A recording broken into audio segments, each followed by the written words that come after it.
Hello everyone. एक छोटा सा वीडियो रहेगा। इसमें बेसिकली मुझे 2-3 चीज़ों के बारे में बातें करनी है।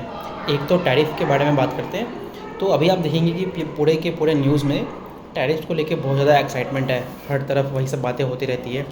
तो पहला तो मेरा क्वेश्चन ये है कि ये जो टैरिफ होते हैं इसकी पेमेंट करता कौन है। तो इसको कुछ एग्जांपल्स लेके समझते हैं हम लोग। तो इसका बहुत सारे एग्जांपल्स हम लोग ले सकते हैं। तो हम लोग बात करते हैं, जैसे आप ऑटोमोबाइल सेक्टर में देखिए। तो ऑटोमोबाइल सेक्टर में क्या हो रहा है, जैसे ऑटो कंपोनेंट्स पे यूएस ने 25% टैरिफ्स लगा दिए थे। तो अब आप ये सोचिए कि कोई भी कंपनी, जैसे इंडिया की कोई भी बड़ी ऑटो कंपोनेंट वाली कंपनी है, जैसे सपोज़ करिए जो मार्केट लीडर है सॉर्ट ऑफ, जैसे सोना कॉमस्टार है जो कि डिफरेंशियल गियर्स बनाती है। तो वो काफ़ी सारे अपने कंपोनेंट्स यूएस में बेचती है। अब ऑल ऑफ अ सडन अगर इस कंपनी को यूएस की तरफ से टैरिफ लग जाएंगे तो क्या होगा। आप क्या अब इसका एक एग्जांपल लेते हैं। मान लीजिए कोई 100 रुपये का सामान हमारी इंडियन कंपनी को यूएस में बेचना है। तो अभी तो वो सामान 100 रुपये से 125 रुपीज़ का हो गया। तो यहाँ पे जनरली जो 2-3 केसेस लिए जाते हैं उनके बारे में बात करते हैं। तो जनरली ऐसा कई बार लोग कहते हैं कि भाई ये जो टैरिफ है उसको हम लोग 50-50% डिवाइड कर लेते हैं। कहने का मतलब ये हुआ कि जो यूएस में जो कंपनी है वो बोलेगी कि भाई आप 12.5% टैरिफ का जो रेट है वो हम लेंगे और जो 12.5 है वो आप लीजिए। बट इन रियलिटी ऐसा नहीं होता है। ऐसा क्यों नहीं होता है? तो अगर आप देखेंगे ना कि why any company being in India वो अपने मार्जिन को डाइल्यूट क्यों करेगा। क्योंकि मतलब जो भी कंपनी है वो तो एक प्रॉफिट के मोटिव से काम करता है। ऐसा तो है नहीं कि वो भाई आपके लिए फ्री में सामान बेचेगा। तो द थिंग इज़ कि जो इन रियलिटी क्या होता है, ये जो बातें हैं कि 50% में आप डिवाइड कर लीजिए, इक्वली डिस्ट्रीब्यूट कर लेते हैं टैरिफ। तो इस तरह की चीज़ एक्चुअली इन रियलिटी नहीं होती है। तो जो टैरिफ है, अब जैसे मान लीजिए इसी एग्जांपल में, जैसे मैंने आपको ऑटो कंपोनेंट्स का एग्जांपल दिया, तो यहाँ पे क्या होगा ना, डायरेक्टली जो इंडियन कंपनी है वो तो अपना प्रोडक्ट उतने पे ही बेचेगी। मान लीजिए 100 रुपये का जो प्रोडक्ट है, 100 रुपये का प्रोडक्ट इंडिया से यूएस में 100 रुपये में ही जाएगा।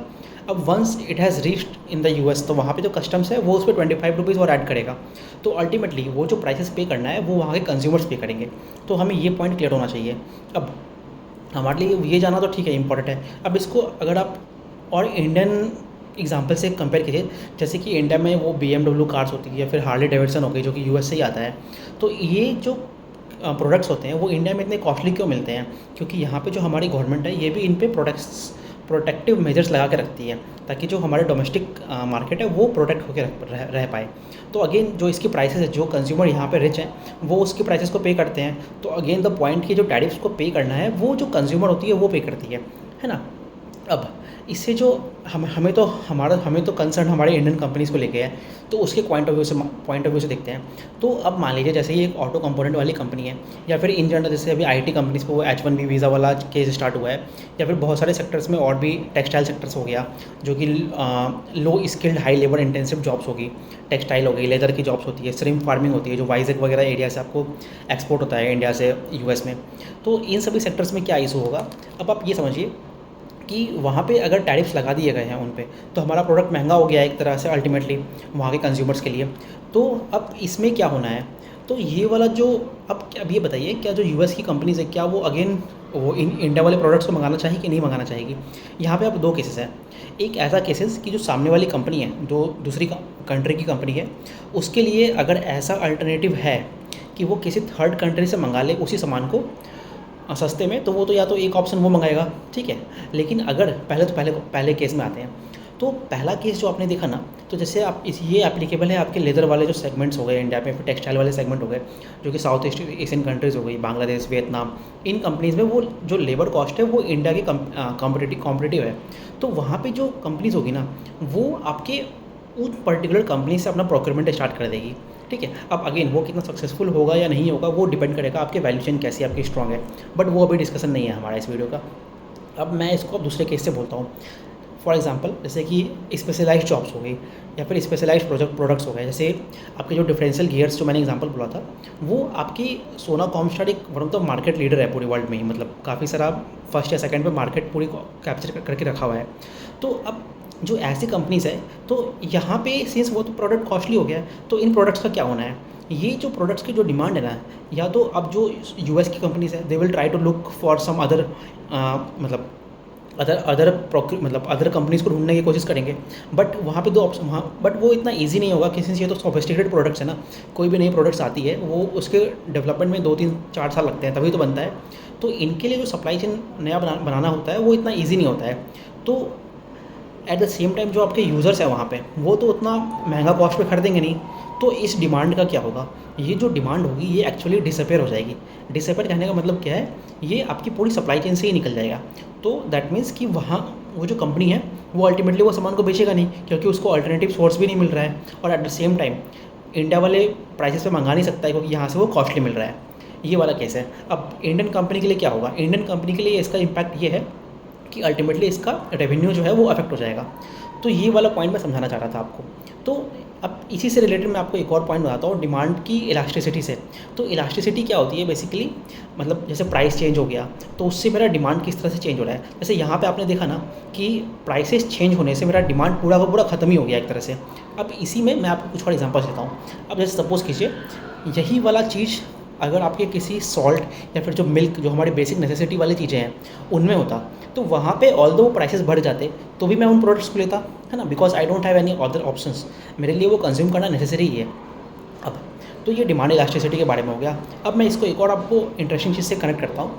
हमने अभी पोस्ट कोविड ये एक फिनोमेना देखा है कि जो गोल्ड की प्राइसेस है वो कितनी ज़्यादा बढ़ चुकी है ना। मतलब और सभी लोग ये कहते हैं कि स्टॉक्स वगैरह में जिन्होंने इन्वेस्ट नहीं किया है, तो एसी चल रहा है फिर भी मुझे गर्मी लग रही है, तो स्टॉक्स वगैरह में जिन्होंने ये मतलब इन्वेस्टमेंट किया उससे मच मोर हायर रिटर्न आपको गोल्ड में मिले हैं। तो ये ऐसा क्यों होता है, यहाँ पे जो गोल्ड की जो सप्लाई है ना वो इनइलास्टिक है। कहने का मतलब क्या है, जब गोल्ड के डिमांड बढ़ जाते हैं उसके बाद भी जो गोल्ड की सप्लाई होती है वो तो उतने फास्टर पेस पे बढ़ती नहीं है ना। क्यों नहीं बढ़ती है, क्योंकि आपको कोई भी मेटल को एक्चुअली डिमांड में लेके आना है तो उसका पूरा प्रोसेसिंग होना है, उसकी माइनिंग लगेगी, माइन से वो पूरा उसकी रिफाइनिंग वगैरह होगा, तो ये 10 साल का प्रोसेस होता है, तभी तो जाके डिमांड आएगी ना। तो द थिंग इज़ कि जो जिस तरह से गोल्ड की डिमांड बढ़ रही है उससे जो उसकी सप्लाई है वो कैचअप नहीं कर पाती है। ठीक है, तो ये वाला पॉइंट हो गया। अब अगेन तो जब अब अगेन यहाँ पे तो एक पॉइंट हो गया कि सप्लाई कैचअप नहीं हो पा रही है, तो बट डिमांड साइड में डिमांड क्यों बढ़ रहा है। अब आप अगर गोल्ड को देखेंगे ना, गोल्ड एक तरह से हेज की तरह से काम करता है। हेज की तरह से काम कैसे करता है, मैं आपको इसको, अगर आप हिस्टोरिकली आप जाओगे ना तो कुछ मतलब जैसे अगर वर्ल्ड वॉर 2 के बाद से हम लोग टाइम देखेंगे तो जब ऑयल क्राइसिस हुआ था 1970s में, या फिर आप जो .com बबल की क्राइसिस थी 2000 के आसपास, या फिर 2008 का फाइनेंशियल क्राइसिस जो कि द मूवी बिग शॉट में अच्छे से एक्सप्लेन किया है, वो वाला पीरियड देख लीजिए। तो कहने का मतलब ये है, जब भी अभी पूरे वर्ल्ड में जो मोस्ट वो स्टेबल करेंसी या फिर जो एक तरह का कंट्रीज़ की जो फॉरेक्स रिजर्व्स होती है वो किस करेंसी में रहती है, जनरली यूएस ट्रेजरीज में रहती है। बट जब इस तरह के जो जियोपॉलिटिकल इशूज़ आते हैं, है ना, तो उस टाइम पे जो कंट्रीज़ होती है वो अपना हेजिंग करने का स्टार्ट करता है।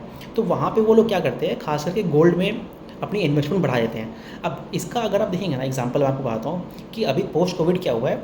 अब आप ये सोचिए, जैसे गोल्ड में इतनी प्राइसेस की रैली आई है, इसको कौन करवा रहा है, क्या आप ही या मैं अगर इसको बाई करेंगे दीपावली के टाइम तो उससे ये रैली आती है? उससे ये रैली किसी तरह से नहीं आती है, because we are just the retail players. और रिटेल में इतना पावर नहीं होता है कि वो उतने पेस में उसकी मतलब उतनी प्रोक्योर कर सके इसको। तो this whole rally is driven by the central bank. Central banks में क्या है, आरबीआई इंडिया की, और सेकंड में अगर आप बोलेंगे ना चाइना की। तो अब आप ये सोचिए, why I am talking only about India and China, why not the European banks और सम वो जो आपकी यूएस वाली ट्रेजरीज है उनकी बात ये क्यों नहीं कर रहा। सिंस जो यूएस है वो द बिगेस्ट इकोनॉमी है एंड डॉलर का कंट्रोल है, तो वहाँ पे they don't need a forex reserves, rather जो बाकी कंट्रीज़ है जो कि एशियन कंट्रीज़ है तो उनको करना पड़ता है। अब यूरोप वाले क्यों नहीं करते हैं, बिकॉज अगेन यूएस और यूरोप का जो वो आपका इकोनॉमी से काफ़ी इंटरलिंक्ड है, तो वो एक साथ में ही वर्क करते हैं। तो अगेन वो वाला पॉइंट हो गया। तो जो मेजर जो बायर्स हैं ना पोस्ट कोविड, जो प्राइस रेट्स वगैरह बढ़ा दिए गए थे, तो उस टाइम के बाद से आपके गोल्ड की जो पूरी प्रोक्योरमेंट है वो आपकी इंडिया और आपके चाइना ने की। तो उसके वाया सिंस आपकी सप्लाई वही रह गई, आप अगेन उसको सप्लाई तो इनलास्टिक है इसकी, क्योंकि गोल्ड की जो सप्लाई है उतनी ज़्यादा बढ़ नहीं सकती है, और सभी को आपको ये प्रोक्योर करने का है। प्रोक्योर क्यों करना है, because they want to diversify their forex.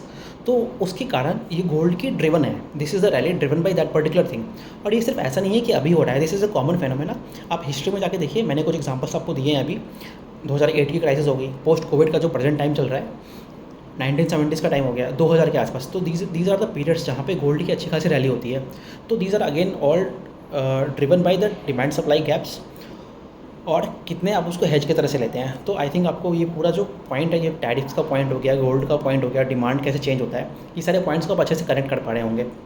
तो अभी आगे जाते जैसे अब अच्छा यहाँ पे अगर आप एक और इंटरेस्टिंग चीज़ अगर आप लोग पूछेंगे तो ये है कि जनरली लोग आप देखते हैं यूट्यूब पे बहुत सारे वीडियोस हैं या फिर सब लोग डिस्कशन करते रहते हैं कि ये जो गोल्ड की रैली है कब तक रहेगी या फिर गोल्ड की प्राइसेस कम कैसे होगी।